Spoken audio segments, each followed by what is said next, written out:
नमस्कार दोस्तों and welcome to my channel.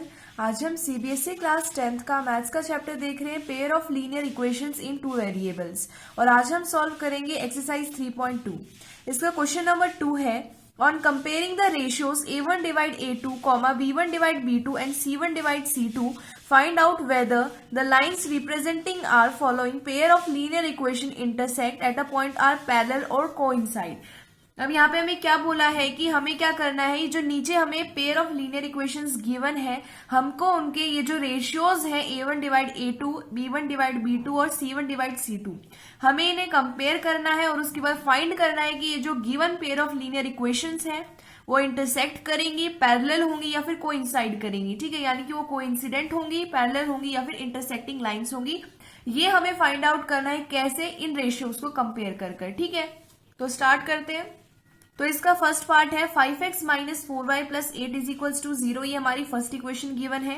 Second equation है 7x plus 6y minus 9 is equals to 0, ये है सेकंड इक्वेशन। तो इसका आंसर देखते हैं।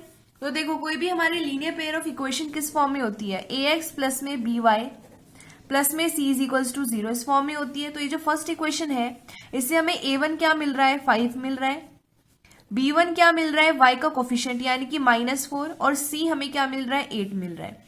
अब सेकंड इक्वेशन से हमें a2 की वैल्यू कितनी मिल रही है, 7 मिल रही है, b2 की वैल्यू 6 मिल रही है और c की वैल्यू कितनी मिल रही है, c1 था ये c2 है, c2 की वैल्यू मिल रही है -9। ठीक है, अब ये वैल्यूज हमारे पास आ चुकी हैं। तो देखो हमें कंपेयर कैसे करना है। हमने जो एक्सरसाइज 3.2 का क्वेश्चन नंबर 1 देखा था उसके अंदर मैंने आपको इंट्रोडक्शन बताया था, उसके अंदर आपको क्या बताया था कि अगर a1 divide a2 is not equal to b1 divide में b2 होता है तो लाइन इंटरसेक्टिंग होती है, उनका सॉल्यूशन कंसिस्टेंट होता है, यानी कि यूनिक होता है।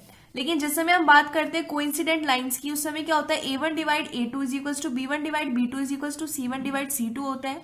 इसके इन्फिनिटली मैनी सॉल्यूशंस होते हैं या फिर आप सीधा कह सकते हैं कंसिस्टेंट होते हैं इसके सॉल्यूशन, क्योंकि कोई सॉल्यूशन यूनिक प्रेजेंट होगा। ठीक है, उसके बाद नेक्स्ट आता है पैरेलल लाइंस। उसके लिए क्या होता है, a1 divide a2 is equal to b1 divide b2 होता है, लेकिन ये जो हमारे पास रेशियोज हैं ये c1 डिवाइड c2 के इक्वल नहीं होते, इसलिए जो सॉल्यूशन होता है वो इनकंसिस्टेंट होता है। ठीक है, और इंटरसेक्टिंग लाइंस हमने देखा था एक जगह मीट होती है। कोइंसिडेंट लाइन क्या होती है, एक के ऊपर एक आती है, और पैरेलल लाइन इस तरह से होती है, कभी भी मीट नहीं करती है, देखा था हमने।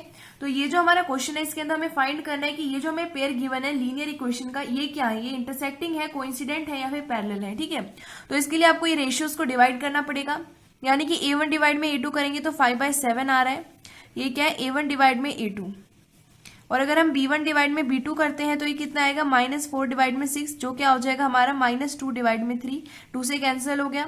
c1 डिवाइड में c2 क्या आ रहा है, ये आ रहा है हमारा 8 डिवाइड में -9। अभी आप यहाँ पे देख रहे हैं कि a1 डिवाइड में a2 जो है वो हमारे b1 डिवाइड में b2 के इक्वल नहीं है। ठीक है, हमें अगर ये दोनों ही इक्वल नहीं आ गए तो इसके लिए तो एक ही कंडीशन होती है जो होती है इंटरसेक्टिंग। अगर ये दोनों अनइक्वल आ जाते हैं तो हमें बाकी c1 c2 को नहीं देखना है, हम सीधा लिखेंगे since a1 divide a2 is not equal to b1 divide में b2, therefore given pair is of intersecting lines. ठीक है, इसलिए हमने लिख दिया कि यहाँ पे a1 डिवाइड में a2 जो है वो b1 डिवाइड b2 के इक्वल नहीं है, इसलिए हमारा जो गिवन पेयर है लीनियर इक्वेशन का वो क्या है, इंटरसेक्टिंग लाइन का है। ठीक है, जो गिवन इक्वेशन है वो इंटरसेक्टिंग लाइन की इक्वेशन है। ठीक है, अब इसका सेकंड पार्ट देखते हैं। 9x plus 3y plus 12 is equals to 0, ये फर्स्ट इक्वेशन गिवन है। सेकंड इक्वेशन है 18x plus 6y plus 24 is equals to 0, ये सेकंड इक्वेशन। ठीक है, तो हमने देखा लीनियर इक्वेशन की फॉर्म होती है ax प्लस में by प्लस में c इज इक्वल्स टू 0। तो यहाँ पे इसका आंसर देखते हैं। ये जो इक्वेशन नंबर 1 है इससे हमें a1, b1 और c1 की वैल्यू मिलेगी। तो इक्वेशन नंबर 1 से a1 की वैल्यू 9 है, x का कोफिशिएंट a होता है, मतलब a1 क्या है यहाँ पे 9 है, y का कोफिशिएंट b होता है तो यहाँ पे b1 कितना है, 3 है, और ये जो रियल नंबर होता है ये c1 है जो है हमारा 12। ठीक है, सेकंड इक्वेशन से हमें a2 की वैल्यू मिल रही है 18 और हमारे b2 की वैल्यू मिल रही है 6 और c2 की वैल्यू मिल रही है 24। अब आपको क्या करना है, इनके रेशियोज निकालने हैं, यानी हमें निकालना है a1 डिवाइड में a2 की क्या वैल्यू है, 9/18, तो ये क्या हो जाएगा 1/2 हो जाएगा। ठीक है, 9 1 जा 9 2 जा। फिर b1 डिवाइड में b2 निकालेंगे, ये हो रहा है 3 डिवाइड में 6, तो ये हो जाएगा 1 जा 2 जा, यानी ये भी क्या आया 1/2 आया। उसके बाद नेक्स्ट हम निकालेंगे c1 डिवाइड में c2, ये क्या है 12/24, 12 1 जा 12 2 जा 24, यानी ये भी क्या आएगा 1/2 आएगा। ठीक है, तो यहां से हमने देखा ये सारे रेशियोज इक्वल है, यानी A1 डिवाइड में A2 is equals to B1 divide में B2 is equals to C1 divide में C2। और ये कंडीशन कब होती है, जब हमारी गिवन जो इक्वेशन हो किसकी हो, कोइंसिडेंट लाइन की हो। तो यहाँ लिख देंगे since A1 divide A2 is equals to B1 divide B2 is equals to C1 divide में C2, therefore given pair is of coincident lines. ठीक है, इसलिए जो गिवन हमारा पेयर है लीनियर इक्वेशन का, ये किसकी इक्वेशन है, कोइंसिडेंट लाइंस की है। ठीक है, क्योंकि A1 divide A2 is equals to B1 divide B2 is equals to C1 divide C2 है। ठीक है, इसका थर्ड पार्ट देखेंगे 6x minus 3y plus 10 is equals to 0, ये फर्स्ट इक्वेशन।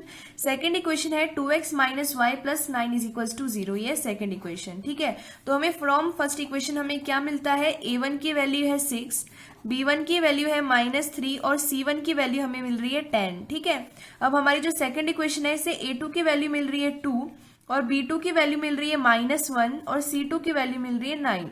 अब आपको क्या करना है, आपको इनके रेशियोज निकालने हैं, यानी कि आपको क्या करना है, A1 डिवाइड में A2 ये क्या होगा 6/2, ये 1 जा ये 3 जा, यानी A1 डिवाइड में A2 आया 3।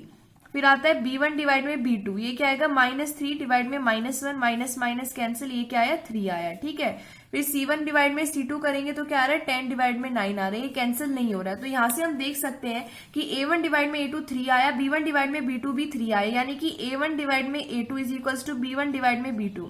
लेकिन क्या ये 3 के इक्वल आया C1 डिवाइड में C2, यानी कि ये दोनों इक्वल है, लेकिन ये हमारे C1 डिवाइड में C2 के इक्वल नहीं है। और ये कंडीशन किसके लिए होती है, ये होती है हमारे पैरेलल लाइन के लिए। ठीक है, तो यहाँ लिख देंगे since A1 divide A2 is equals to B1 divide में B2 is not equal to C1 divide में C2, देयरफॉर गिवन पेयर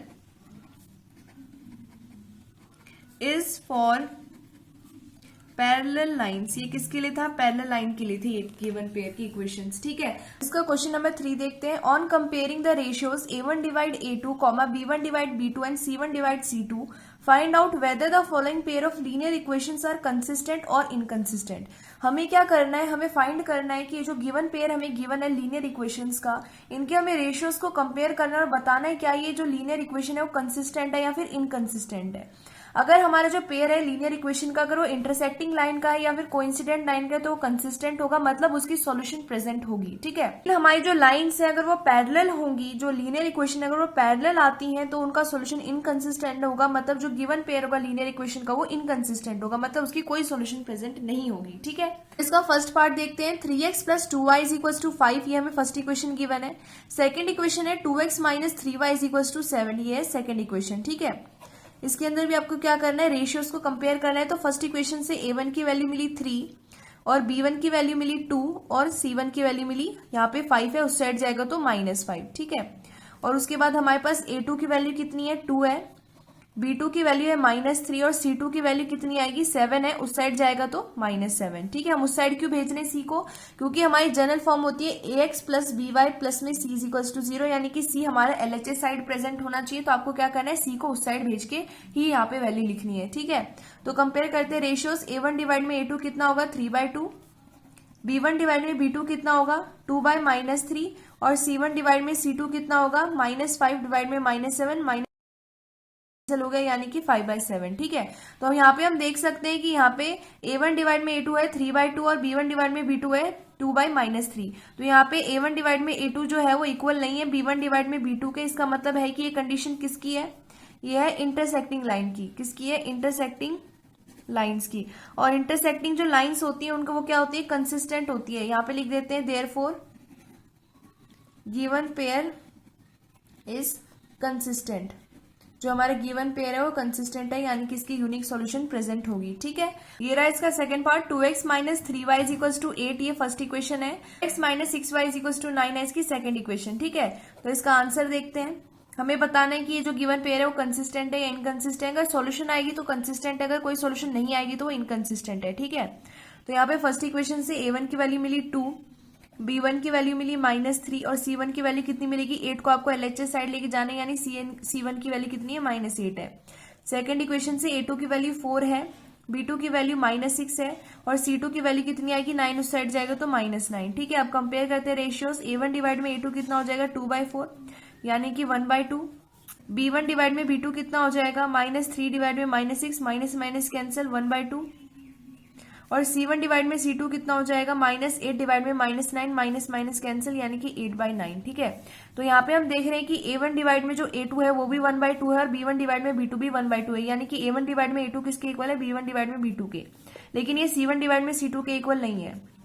अब ये किसकी कंडीशन होती है, ये होती है हमारी पैरेलल लाइन की। क्या होती है, पैरेलल लाइंस की। और जो पैरेलल लाइंस होती हैं उनके लिए जो सॉल्यूशन होता है वो प्रेजेंट नहीं होता है, यानी कि ये जो गिवन पेयर है वो क्या है, इनकंसिस्टेंट है। तो यहाँ लिख देते हैं therefore given pair is inconsistent. ठीक है, इसलिए जो गिवन पेयर है उसकी सॉल्यूशन प्रेजेंट नहीं है, इसलिए क्या है, वो इनकंसिस्टेंट है। अब इसका थर्ड पार्ट देखेंगे। इसका थर्ड पार्ट में गिवन है 3/2x प्लस में 5/3y इज इक्वल टू 7। ये फर्स्ट इक्वेशन है। सेकंड इक्वेशन है 9x minus 10y is equal to 14। अब हमें क्या करना है, इसको बताना है कंसिस्टेंट है या इनकंसिस्टेंट। तो a1 की वैल्यू आती है फर्स्ट इक्वेशन से 3/2, b1 की वैल्यू आती है 5/3, c1 की वैल्यू आएगी 7 उस साइड जाएगा तो -7, और सेकंड इक्वेशन से a2 की वैल्यू आती है 9, b2 की वैल्यू है -10 और c2 की वैल्यू है -14। ठीक है, 14 उस साइड जाएगा। तो अब यहाँ पे हमें कंपेयर करना है, यानी a1 डिवाइड में a2 कितना हो जाएगा, 3/2 डिवाइड में 9, 9 के नीचे 1 है। ठीक है, तो ये क्या हो जाएगा 3/2 इंटू में 1/9, ये क्या हो जाएगा 3/18। ठीक है, और ये क्या होता है 1/6। ठीक है, तो a1 डिवाइड में a2 कितना है 1/6 आया। b1 डिवाइड में b2 करेंगे तो ये आएगा 5/3 डिवाइड में -10, -10 के नीचे 1, तो ये क्या हो जाएगा 5/3 इंटू में 1 यहाँ पे -10, तो ये क्या हो जाएगा 5 डिवाइड में -30, और ये क्या हो जाएगा 1/-6। ठीक है, यानी कि -1/6।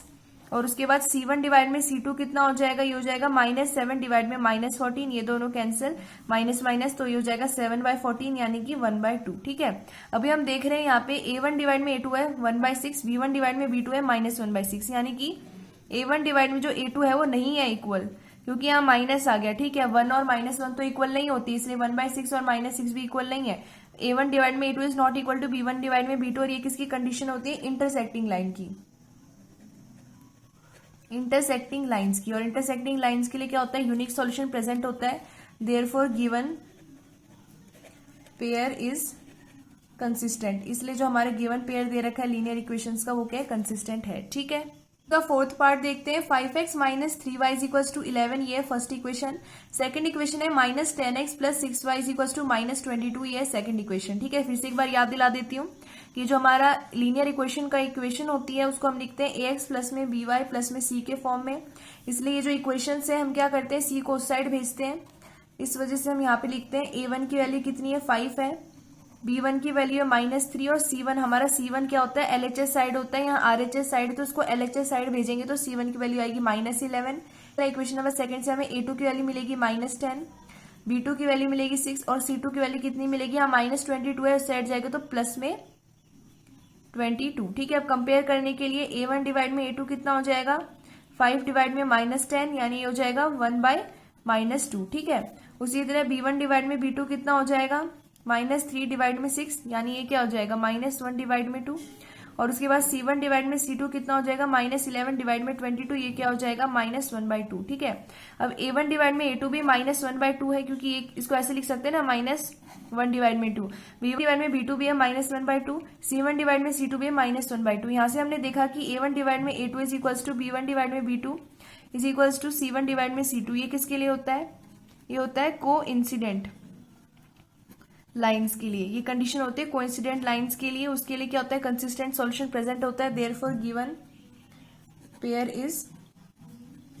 कंसिस्टेंट, इसलिए जो हमारे गिवन पेयर है वो कंसिस्टेंट है। ठीक है, अब इसका फिफ्थ पार्ट देखेंगे। 4/3x प्लस में 2y इज इक्वल टू 8 है फर्स्ट इक्वेशन। सेकंड इक्वेशन है 2x plus 3y is equal to 12, ये क्या है सेकंड इक्वेशन है। ठीक है, तो इसका आंसर देखते हैं, हमें बताने कंसिस्टेंट पेयर है या फिर इनकंसिस्टेंट है। अगर सॉल्यूशन प्रेजेंट रहेगी तो कंसिस्टेंट है, अगर नहीं सॉल्यूशन है तो फिर वो इनकंसिस्टेंट है। ठीक है, तो इक्वेशन नंबर 1 से हमें a1 की वैल्यू मिल रही है 4/3, b1 की वैल्यू मिल रही है 2, c1 की वैल्यू मिल रही है -8, क्योंकि 8 इस साइड पॉजिटिव है, LHS साइड जाएगा यानी लेफ्ट हैंड साइड जाएगा तो -8। उसके बाद a2 की वैल्यू सेकंड इक्वेशन से मिल रही है 2, b2 की वैल्यू मिल रही है 3, c2 की वैल्यू मिल रही है -12। अब कंपेयर करना है, यानी कि a1 डिवाइड में a2 रेशियो निकालना पड़ेगा। 4/3 डिवाइड में 2, 2 के नीचे 1 है तो ये क्या हो जाएगा 4/3 इंटू में 1 डिवाइड में 2, ये 2 1 जा, ये 2 2 जा, यानी क्या है 2/3 आया। ठीक है, अब b1 डिवाइड में b2 करेंगे तो कितना है 2/3 है। उसके बाद C1 डिवाइड में C2 करते हैं तो -8 डिवाइड में -12, माइनस माइनस कैंसिल हो गया, 4 2 जा 8, 4 3 जा। अब देख रहे हैं कि A1 डिवाइड में A2 भी 2/3 आया, B1 डिवाइड में B2 भी 2/3, C1 डिवाइड में C2 भी 2/3। यानी कि यहाँ पे हमने देखा A1 डिवाइड में A2 किसके इक्वल है, B1 डिवाइड में B2, और ये किसके इक्वल है, C1 डिवाइड में C2। ये कंडीशन किसके लिए होती है, ये होती है हमारी कोइंसिडेंट लाइंस के लिए। किसके लिए होती है, कोइंसिडेंट लाइंस के लिए। और ये जो हमारे पास होती है लाइंस, कोइंसिडेंट लाइन, इनके इन्फिनिटली मैनी सोल्यूशन होते हैं, यानी कि सोल्यूशन प्रेजेंट है तो ये क्या है, कंसिस्टेंट पेयर है। तो यहाँ लिख देते हैं therefore given pair is consistent, इसलिए जो गिवन पेयर है वो क्या है, कंसिस्टेंट है। ठीक है, तो आज जो हमने एक्सरसाइज सॉल्व किए वो 3.2 के 2 क्वेश्चन सॉल्व किए, क्वेश्चन नंबर 2 और क्वेश्चन नंबर 3 हमने इसके सारे के सारे पार्ट सॉल्व किए हैं। मैं आशा करती हूँ आपको समझ आए होंगे। धन्यवाद।